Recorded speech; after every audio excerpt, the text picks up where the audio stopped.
Hey guys, it's Brandon in the middle of, upgrading my build, and I just wanted to share something. As you can see, I'm adding sound dampening mats material.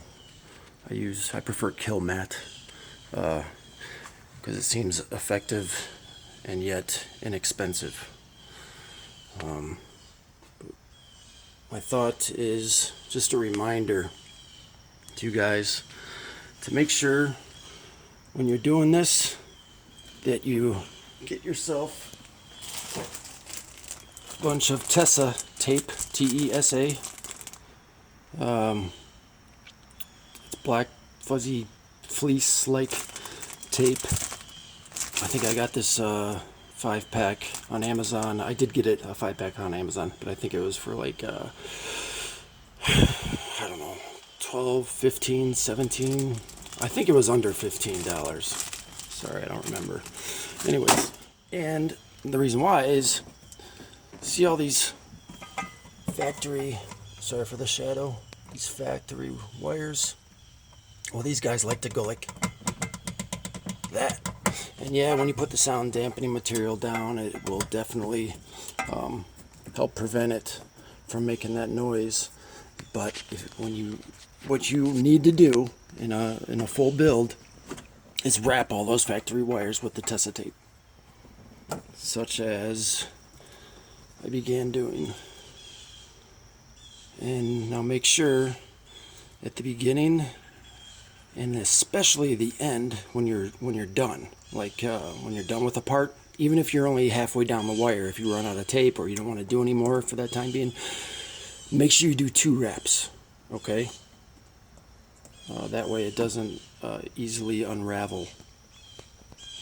Anyways, that's it. Just wanted to say hi, show you what I'm up to, but most importantly, I wanted just to give you guys that reminder about the Tesa tape. And I ordered my 2 Team Phi 15s. They're 4,500 RMS each. So I'm also ordering, I'm gonna have to build a box, but I'm also ordering lithium batteries from Excess Power and a super bank from Excess, and I will be selling my Skar DNR once I got everything else playing. But it's gonna be, so I've heard, it's gonna be approximately 2 months before I receive, the light's probably bad, 2 months before I receive the Phi subs, the Team Phis. So don't ask me if I'm selling this now. I mean, go ahead, you can ask me if I'm, tell me you're interested in the Skar DNR, which I will sell it with the box, the custom made box, professionally made box. Skar DNR, it's 5,000 RMS. It loves the lows. It definitely loves the lows. It's very good with low bass. And this box is, even though it has a little bit of small ports, it surprisingly is tuned well. It's got great bandwidth. It plays loud from 25 hertz to 55 hertz. Off the top of my head, it's within 1 or 2 hertz of those numbers.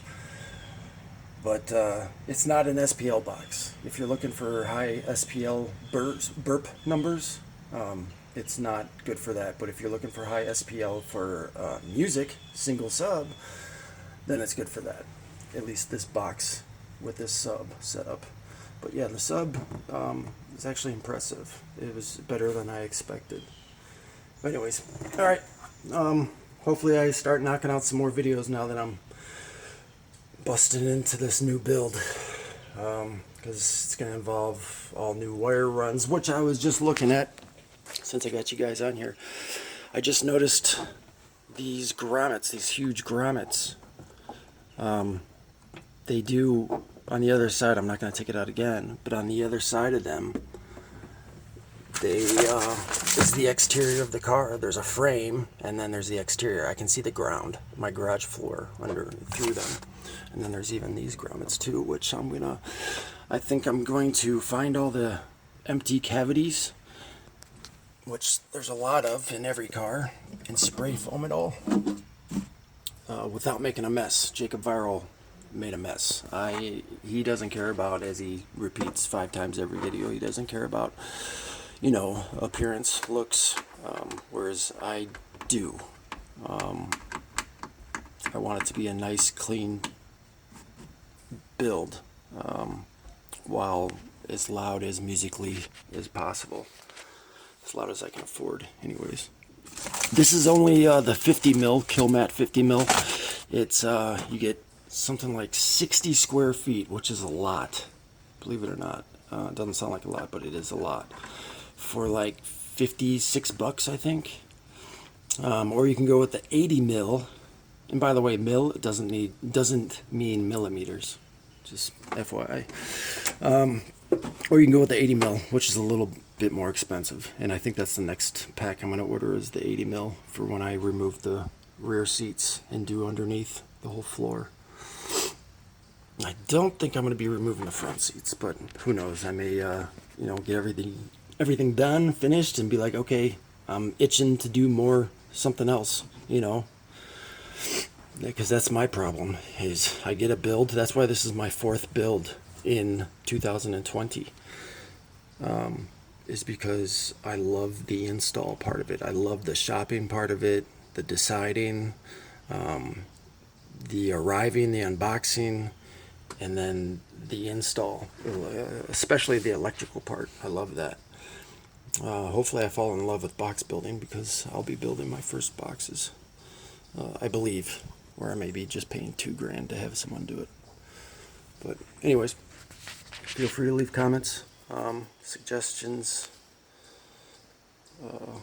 positive, constructive critiques, whatever. Alright, once again, this is a 2011 Ford Edge SEL 3.5 liter, 300 horsepower. Yeah, tuxedo black. Alright guys, later.